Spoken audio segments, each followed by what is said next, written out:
We grew up with some of the best LEGO themes ever made, but it's been so long that we probably forgot about a bunch of cool stuff in them. From minifigure storylines getting carried across different themes, multiple transforming sets where both versions are cool, and a set with only printed pieces and no stickers? Yeah, we had it way better. So today, I'm taking you on a trip down memory lane with 30 small details in 9 nostalgic themes from our childhood. So let's start with a hidden mechanism in Atlantis that completely changes one of the biggest sets in the theme. The City of Atlantis set came out in 2011 as this underwater temple with over 600 pieces. But there's a dial built into the temple that most people never even noticed. And when you turn that dial, a golden Poseidon statue rises up out of the floor like he's emerging from the depths of the ocean. If you only ever saw photos of this set online, you'd have no idea this feature even existed. But that same City of Atlantis set is packed with other action features that make it feel way cooler. There's a trap door built into the floor that drops minifigures into a hidden chamber. And right at the entrance to the temple, there's a swinging axe trap that you can trigger yourself. These are classic Indiana Jones style booby traps protecting the ancient treasure. And that's because this set actually has the main treasure built up in the lore of the theme. See, Atlantis had this collecting aspect to it, where different sets came with different colored keys. There were 5 in total, and the idea was that you'd buy multiple sets to collect all 5 keys like they were rare treasures. But the Portal of Atlantis set came with all 5 of them in one box, so if you bought just this one set, you got the complete collection without needing to hunt down 4 other sets to get them all. Did it kind of defeat the purpose of the other sets? Maybe. But who cares? This theme was awesome because the Deep Sea Raider set had something that was genuinely rare in LEGO. A crossover character from a completely different theme. Dr. Brains is one of the crew members in this set, but he isn't originally from Atlantis at all. He's from Power Miners, which was LEGO's underground mining theme that ended in 2010, right before Atlantis started that same year. So this is a real connection where a LEGO character from an underground theme transitioned to an underwater theme. LEGO even updated his monocle for his new job. And speaking of Power Miners, the Mine Mech set from 2010 gives Dr. Brains a helmet that's actually a reference to an even older theme.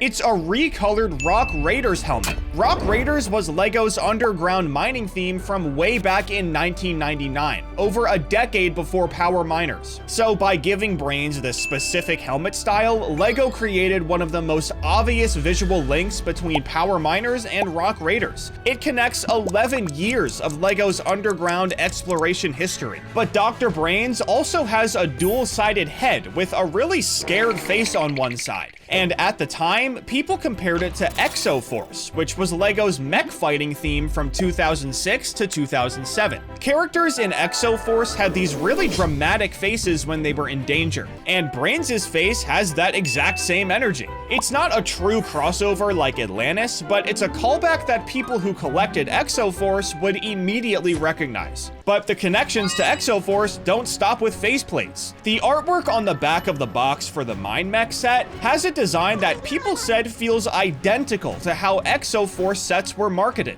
The way the mech is shown with action shots and the overall layout gives off that same vibe. So there's this whole subtle Exo Force influence running all throughout Power Miners. Moving on though, Chima launched in 2013 with a bunch of experimental stuff.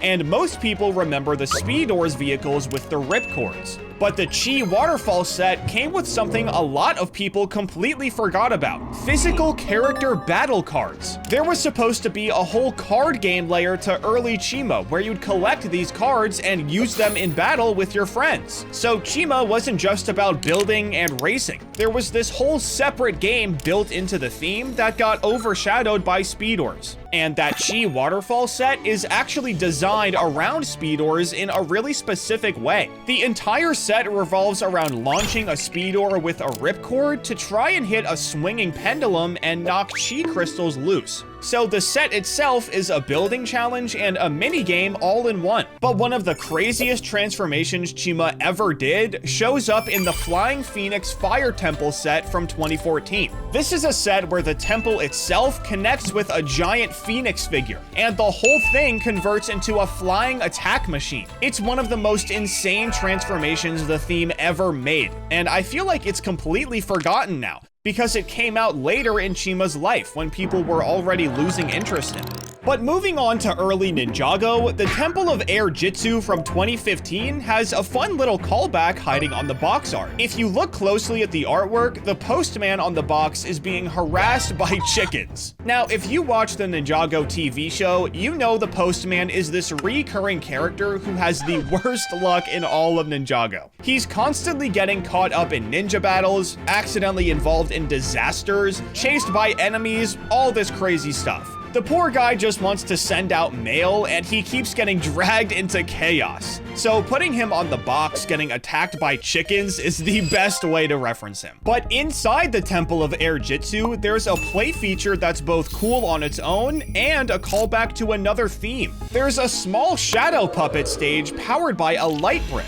and you can put figures behind the screen and turn on the light to make shadow puppet shows. People compared this to the projector in the Mobile Command Center set from the Agents theme that came out back in 2008. So it's both a functional play feature and a subtle reference to a completely different theme. The temple has creative little building techniques like this hidden throughout the whole thing that you'd only notice if you really studied the build. Another one is the wash basin in one of the rooms. It's built from an upside down mining helmet. Lego literally just flipped a helmet upside down and used it as a sink.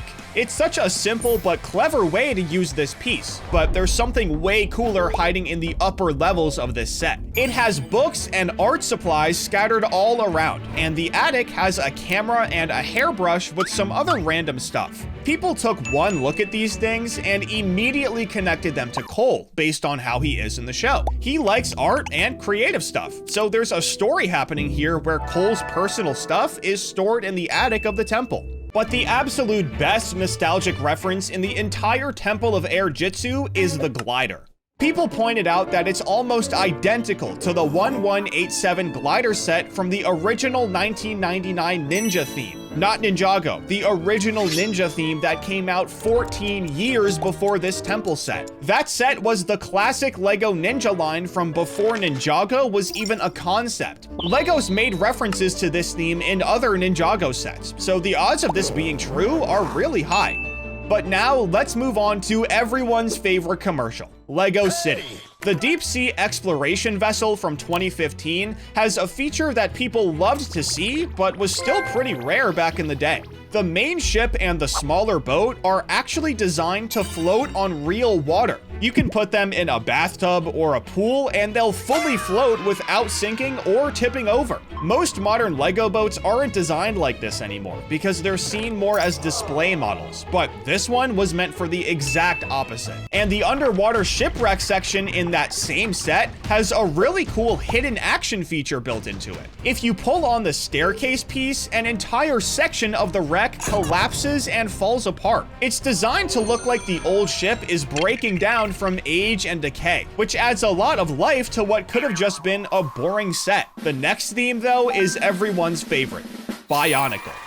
But for this one, I actually want to talk about something that came out in 2023, the Bionicle Tahu and Takua set. This set is absolutely loaded with references to the original 2001 Bionicle launch, and the first things fans noticed was how Tahu is posed. The way he's standing on the surfboard recreates the exact angle and pose from the 2001 promotional artwork that Lego used to market the first wave of Bionicle. And even before you look at the characters themselves, just the way the set is presented gives you that classic Bionicle feeling. The circular display base is designed to feel like the original Bionicle canisters that the figures came in, because obviously Bionicle didn't come in regular boxes. They came in these canisters that you could only find in that theme, and the display base for this set is definitely a callback to them. But there's also this really tiny detail that only true Bionicle fans would clock. Tahu has a black Technic-style ball joint on his chest as part of his design.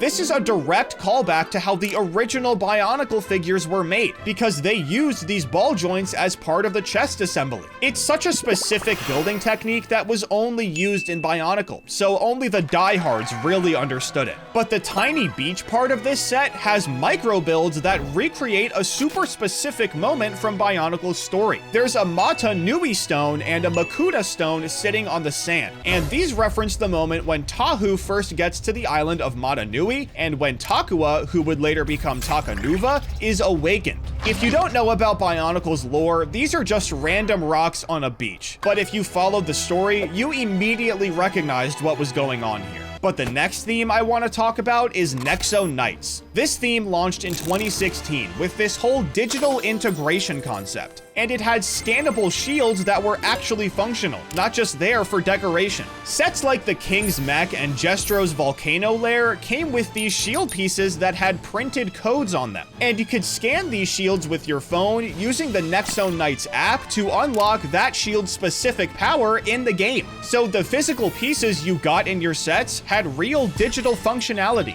But Jestro's Volcano Lair has one of the weirdest and funniest details in the entire theme. Somewhere in Jestro's personal quarters, there's an oversized white bathtub with a little rubber ducky, represented by a yellow frog, which is such a ridiculous detail. Most evil lairs have torture chambers or weapon rooms or something menacing, but Jestro has a nice relaxing bath with a little rubber ducky. Nexo Knights wasn't the only theme with digital play features though. Ultra Agents did it too, but the way LEGO connected this theme to real life was way cooler than Nexo Knights. They made this thing called an At-Brick, which was made with carbon-infused plastic so you could use it like a stylus on your screen. And in the Ocean HQ set, LEGO integrated 4 of them into this big computer screen that sits inside the boat. If you don't know what you're looking at, you'd have no idea that these pieces do anything besides sit there. I mean, they're fully integrated with the set. But the villain Invisible from the Gold Getaway set is a really specific reference that kids probably didn't catch back in the day.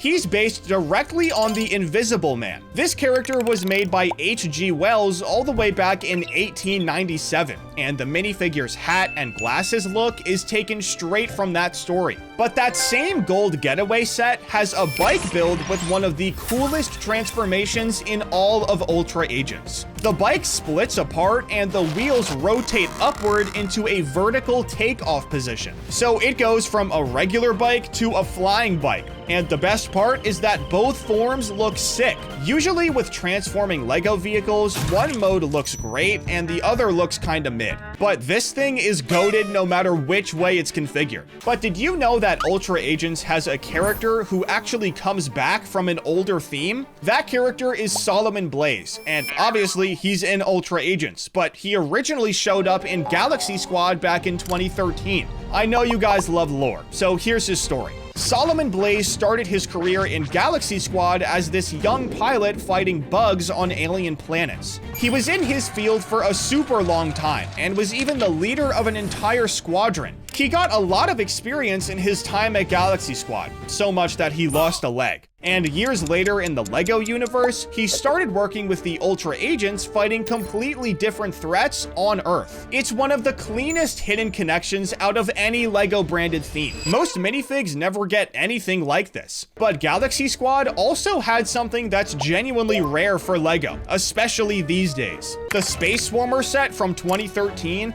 doesn't have a singular sticker in the entire build. And that's not because it has no detail. The front control panel is printed, the alien bug's mouth design is printed, everything that would normally be a sticker is printed directly onto the pieces. When is the last time LEGO did something like this? I genuinely can't remember. I guess sometimes old LEGO really is better. But which nostalgic detail surprised you the most in this video? Be sure to let me know down in the comments, and don't forget to subscribe.